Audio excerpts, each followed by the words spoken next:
Boys and girls, welcome back to another fresh, delicious, brand new video. This story will blow your mind. It really will. It's crazy. When I was reading it, I was like, what the hell is going on? There was plot twist after plot twist after plot twist, and let's get right into it.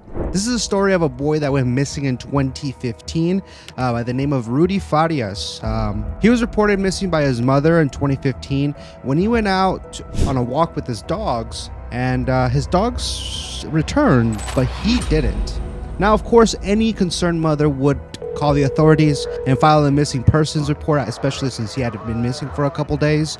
And so that's what she did, and that's what they did. They went out and looked for Rudy all over town and nowhere to be found. Fast forward 8 years later, a good Samaritan, someone that was just going to church, found this man that thought he presumed to be homeless outside the church step, and then it was unresponsive. After calling him a couple times, he thought maybe something was wrong, so he called the police to investigate, and they did. And then when they came out and wanted identification and he showed them his identification, the police was stunned. The man they've been looking for 8 years was sleeping right outside of the church in his hometown. They saw that he was in bad condition. He had bruises and scrapes and scratches all over his body. And so they wanted to send him to the hospital, but they called his mother, which then arrived, and she denied them taking him to the hospital via ambulance. So they said, okay, well, you know, he's free to go with you. And then hours later, she took him to the hospital, and that's when they found all these bruises and scratches all over him. And also at the time, he was not talking with anybody. He was just being quiet the whole time. Didn't want to answer any questions. So the police went and interviewed the neighbors around the town, like, hey, yo guys, have you guys seen this man walking around you guys' little neighborhood? Everybody was like, yeah, that's Dolph. What you guys talking about? Missing. He's been here. He's been chilling here at his mom's house all this time, and he comes and plays with my son and his friends. What are you talking about? That's my boy Dolph. So the police scratched their heads and were like, what do you mean? He's been missing for 8 years. So then the police go in and talk to the mother, like, hey, Joe Blow over here saying that he's actually been in your house this whole time, and he plays with his son. Like, what's going on? And so she says, oh, no, that's actually my nephew. Here's a picture. And she shows them a picture of another man, and the neighbor's like, that's not who my son plays with. That's not who it is. I don't know who that guy is, but that's not him. So the cops again scratch their heads like, what is going on? What is the deal with this? So now they try to go back to Rudy, and maybe he could tell us what's going on. Why is it that he's been missing / not missing / looks like he's been to war and back? It was not adding up. Nothing was adding up. And so they wanted to get this from Rudy himself. But again, he wasn't responding, especially when his mother was around. He would not say a word.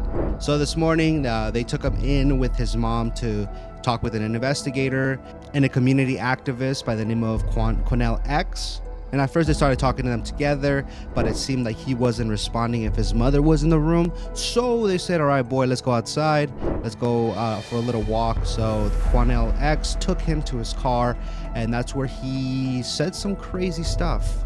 So apparently he ran away because his mother was treating him like a slave. That's what he said, and making him do things he didn't want to. I heard horrific things from that young man.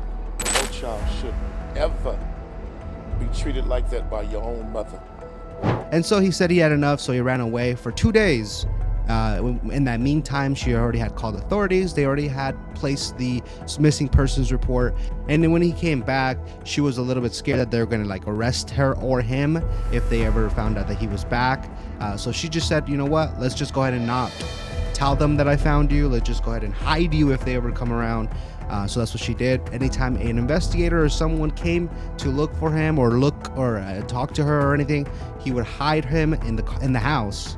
This young man said that when he initially ran away, he came back 2 days later, and she told him that he had to hide, that he was going to get in trouble, and they were going to arrest him for running away. And some of the reports said that when he was in the house, he would play the husband.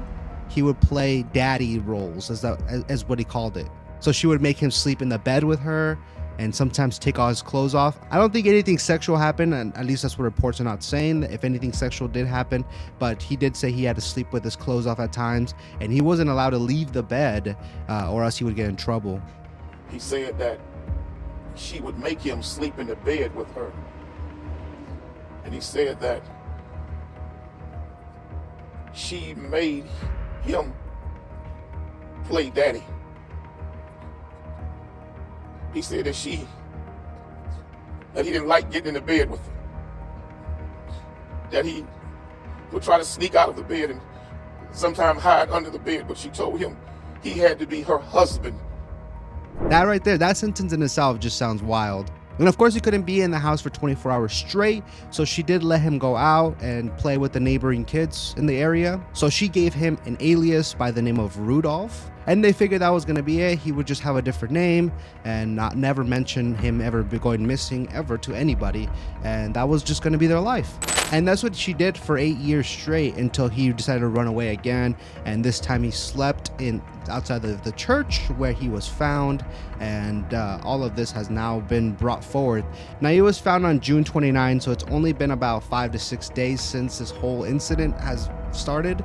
So she has not been charged with any criminal charges yet. They are still investigating as of now what happened, what went down. Why didn't she just say, he's back, my boy is back? And the neighbors were flabbergasted because they thought this 18-year-old man, he is now 25, was playing with their kids this whole time, and they had no idea he was a missing person. That's pretty wild.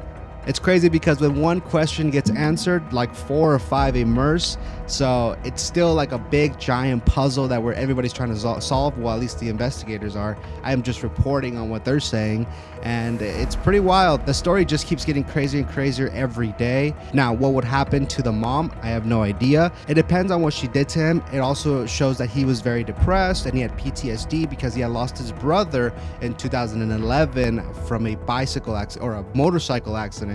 So that added to the stress of him, and she was a single mother, but when family members would report that I think he's living at the house, like I said, she would hide him when investigators did come around. Pretty wild. I hope Rudy finds the help he needs. Hopefully these investigators are helpful to him, and if anything bad happened to him via his mother, I hope she faces the repercussions she deserves, but we're gonna have to wait and see. Have you heard about the Rudy Farias story? It's pretty wild if you guys read into it. Also, let me know down below, what do you guys think? Don't forget to like, subscribe if you haven't already done so, and I'll see you guys again in another fresh, delicious, brand new video. Peace out.